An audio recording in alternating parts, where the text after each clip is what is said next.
Hello, Julian Schwartz here again with JJW Productions, and today it's time for another car review. This time it's on a car that I rarely get a chance to drive, and I love that I am able to do so today. It is my dad's car. Let's take a look. And here it is, a 2014 Chrysler 300C. Now, Chrysler first debuted the 300 in the mid-50s as their luxury car, competing with that of Lincoln, Mercury, and various GM brand cars. However, due to the fuel crisis in the late 70s, Chrysler, as well as many other car brands, stopped manufacturing the larger cars in favor of smaller sedans and coupes. Now, Chrysler brought back the 300 in the late 90s under the name the 300M, which was their luxury car again. It was on their LH platform, which was alongside the Chrysler Concorde and the Chrysler LHS. Then in 2004, Chrysler did a complete redesign of the 300, changing the headlights, the taillights, making the car look a lot more square and box-like, making it look a lot more luxurious inside and out.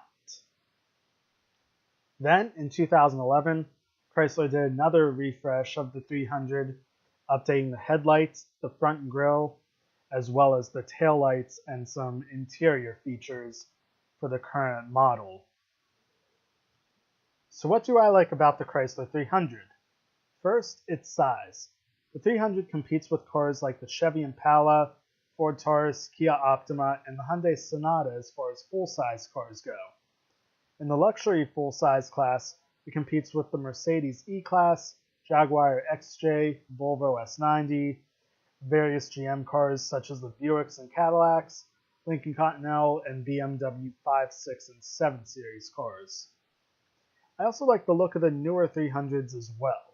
With the luxury look, it reminds me of the Rolls-Royce sedans that are out on the roads, especially in the grille and the front fender area. Moving to the back, one of the other things that I like about this car is actually the backup camera location, the trunk release button location. Now, the way Chrysler did it, this is the third brake light that they have on their car.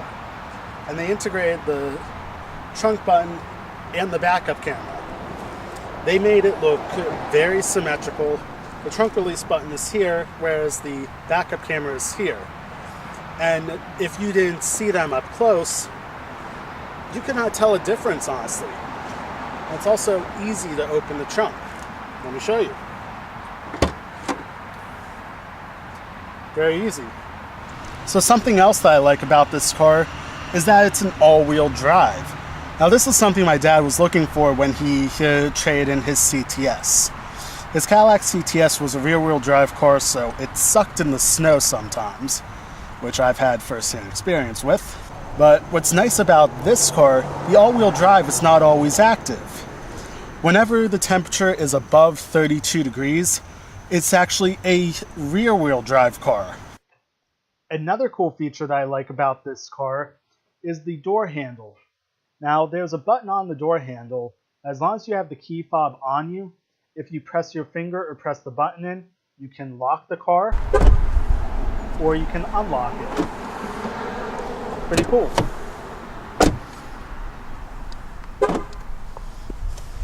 Moving on to the interior of the car, it also has its fair share of features. For instance, you don't need a key to start it. You just need the key fob either in your pocket or in the car. Then the next feature that I love about this thing is the heated and ventilated or cooled seats. All you do, you go into the infotainment center under controls, and you can select high, low for both passenger or for your own self. And that's not the best part. It also has a heated steering wheel for those cold winter days. Now, with the infotainment center, you also have your backup camera, which for me, I love it. And in a car this size, you definitely need a backup camera because it is hard to see out there. Now, another interesting thing about the infotainment center is the climate controls. Now, you have a menu option in the infotainment center, so you can adjust the climate controls from the infotainment center. But you can also adjust them from using actual button. Another thing about the interior of this car that I like is the numerous cup holders. Now, you have your standard two in the center console, but you also have two additional cup holders, one for passenger and driver, in the side door, in the panel. One of the better luxury features for the back seat is actually the heated seats for two passengers.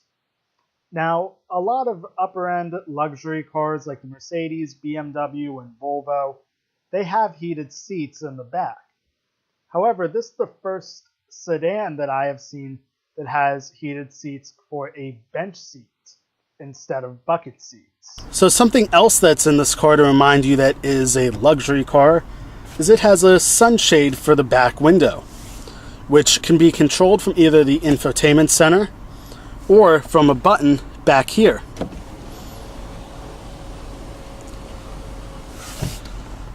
So you can be shaded from the back.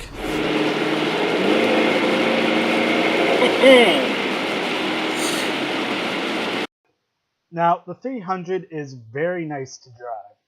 I did actually talk about while I was test driving it on the road. However, I didn't have an external mic attached, so I was using the on-camera mic. But essentially, the 300 is very nice to drive. It measures very well as both a sports car and a luxury sedan, and definitely competes with that of the Mercedes and the BMWs, as well as the Dodge Charger. Now, the Charger actually is not considered a luxury car. It's more of a sports car, but it is the cousin to the Chrysler 300. Take away all the badging, take away the logos, and both cars are exactly the same underneath. Now, one of the downsides about this car is the size of it. Now, I already commented saying that this competes with that of Mercedes-Benz E-Class, the Ford Taurus, and the Kia Optima, and large cars like that. It's too big. And it's a good thing it has a backup camera, because if you can see back there, you can't really see over the trunk when you're looking back there. It's kind of hard to tell with the seats where they're at. So it makes it very difficult to back up, makes it very difficult to pull into parking places. So it's nice that it has the backup camera. Now, the size is also shown at the front too. Because of the way the hood is being a little bit more flat than rounded off now, it's hard to see out the front end here. So from a driver position, you can't quite tell what is directly in front of you, which when you're pulling into a garage or something, it's hard to tell where your front end is at as far as the wall goes. Another downside on this car is actually at the wheel. Now, as you can see here, the top of the wheel has a wooden paneling, almost like not really plastic, but hardwood on the top end, whereas the rest of it is covered in leather. Now, as I mentioned, this steering wheel is heated. You can have that option. And when the heated wheel is on, with the leather, it's not so bad. But with the wood paneling, it makes it very, not really uncomfortable to touch, but it's just, it feels weird to touch it. And I don't know. I don't like having it on more than, say, like 10 seconds. If it's on for longer than that, it just starts feeling hot and uncomfortable, to say the least. Now, another downside, which for me is rare, is the steering wheel audio controls. Now, where they're located is actually on the back of the steering wheel, So it's a very good location, but it's just difficult because they're not labeled. And if you don't know which one does which exactly, it's going to be hard to change the audio, change the volume, change a radio station, song on your iPod, stuff like that. That about wraps up the Chrysler 300. As I said, it is a big car. I would not drive it every day, but when I do get to drive it, like days like today, I love it. Now, if you enjoyed this video, please hit that like button down below. If you have not done so already, please subscribe to my channel to stay updated on future videos and also see past videos that I have done on my other cars or other cars that I've driven. And I will see you next time. Take care.